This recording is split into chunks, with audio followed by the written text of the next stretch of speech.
সুতরাং আল্লাহ যা নাজিল করেছেন তুমি তার মাধ্যমে ফয়সালা করো এবং তোমার নিকট যে সত্য এসেছে তা ত্যাগ করে তাদের প্রবৃত্তির অনুসরণ করো না।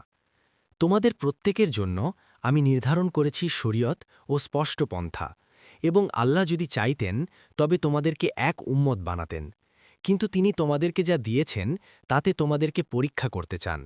সুতরাং তোমরা ভালো কাজে প্রতিযোগিতা করো। আল্লাহরই দিকে তোমাদের সবার প্রত্যাবর্তনস্থল।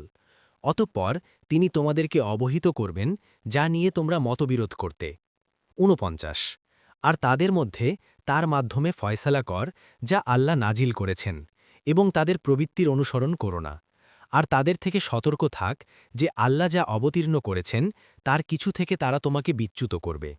অতঃপর যদি তারা মুখ ফিরিয়ে নেয় তাহলে জেনে রাখ যে আল্লাহ তো কেবল তাদেরকে তাদের কিছু পাপের কারণেই আযাব দিতে চান। আর মানুষের অনেকেই ফাসেক। ৫০ তারা কি তবে জাহিলিয়তের বিধান চায়? আর নিশ্চিত বিশ্বাসী কওমের জন্য বিধান প্রদানে আল্লাহর চেয়ে কে অধিক উত্তম?